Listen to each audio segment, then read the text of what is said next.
नमस्कार साथियों। यूएसए में होने वाले प्रेसिडेंशियल इलेक्शन में बतौर कैंडिडेट अपनी किस्मत आजमा रही निक्की हेली ने एक बयान दिया है जिसकी अमेरिका के साथ साथ भारत में भी चर्चा जोरों पर है। निक्की का कहना है कि भारत अमेरिका को कमजोर समझता है, वह अपने आप को ज्यादा लगाता है और हमारी बात नहीं सुनता है।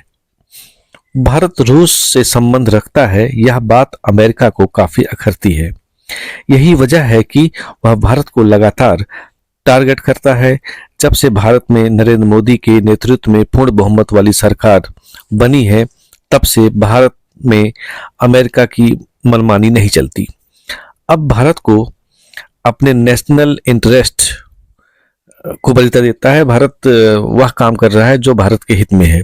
अमेरिका की यह बहुत पुरानी आदत रही है कि वह विभिन्न देशों को अपने अनुसार चलाता है या इस्तेमाल करता है।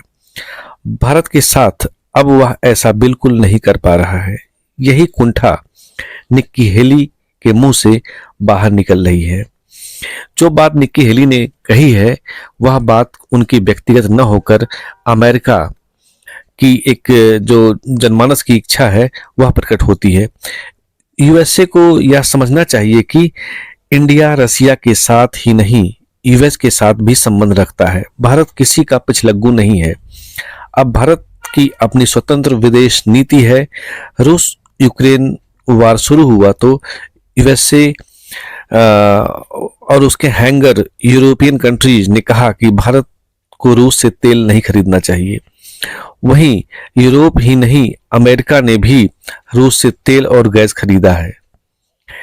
जबकि इनके इन डबल स्टैंडर्ड का पता लगने के बाद भारत के विदेश मंत्री डॉक्टर एस जयशंकर ने इनकी बखिया उधेड़ दी और इनके दोहरे मापदंड की पोल खोलते हुए पूरी दुनिया के सामने इन्हें नंगा कर दिया। भारत ने कहा कि हमें अपनी इकोनॉमी को देखना है, अपने देशवासियों के हित को देखना है, उन्हें किसी प्रकार की समस्या न हो, यह तय करना भारत सरकार का काम है। और रूस जब भारत को डिस्काउंटेड रेट पर तेल दे रहा है तो उसे लेने में कोई बुराई नहीं है। यदि भारत के प्रसंग में रूस और अमेरिका की तुलना की जाए तो रसिया ने भारत को कभी चीट नहीं किया है, कभी धोखा नहीं दिया है। वहीं अमेरिका की बात की जाए तो हर मौके पर उसने भारत के विरुद्ध ही काम किया है। भारत के खिलाफ यूएसए ने सदैव पाकिस्तान का साथ दिया है। 1965 में रसिया ने 2 मिग फाइटर प्लेन भारत को दिए थे। यूएसए ने उस समय भारत की मदद नहीं की थी। वहीं 1971 के वार की बात की जाए तो भारत के पास डिफेंस के अधिकतर साजो सामान रसिया के थे। पाकिस्तान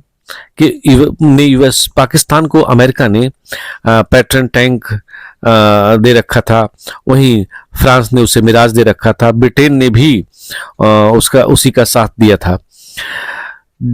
अमेरिका की दोहरे मापदंड का अंदाजा इसी बात से लगाया जा सकता है कि भारत में मानवाधिकार के नाम पर छाती कूटने वाला अमेरिका जब पाकिस्तान ने 30 लाख बांग्लादेशियों को मारा था और उनके साथ ज्यादतियां की थी, तो अमेरिका ने पाकिस्तान की कभी निंदा नहीं की, बल्कि उसकी सहायता के लिए अपना 7th फ्लीट भेज दिया था। ब्रिटेन ने कराची की और अपने जो है शिप्स को भी भेज दिया था।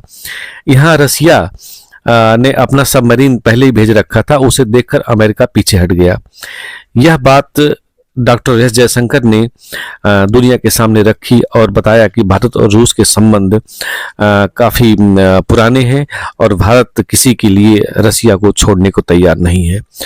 यूएसए भारत के आंतरिक मामलों में लगातार हस्तक्षेप करने का प्रयास करता है, पर रूस ने आज तक ऐसा नहीं किया। अमेरिका को अब यह समझना होगा कि अब वह भारत को अपने दबाव में नहीं ले पाएगा। अब अमेरिका को अपना व्यवहार भारत के प्रति बदलना होगा। आज दुनिया में भारत की मांग अधिक है। अमेरिका अपनी शक्तियों को अपनी हरकतों के कारण खोता जा रहा है।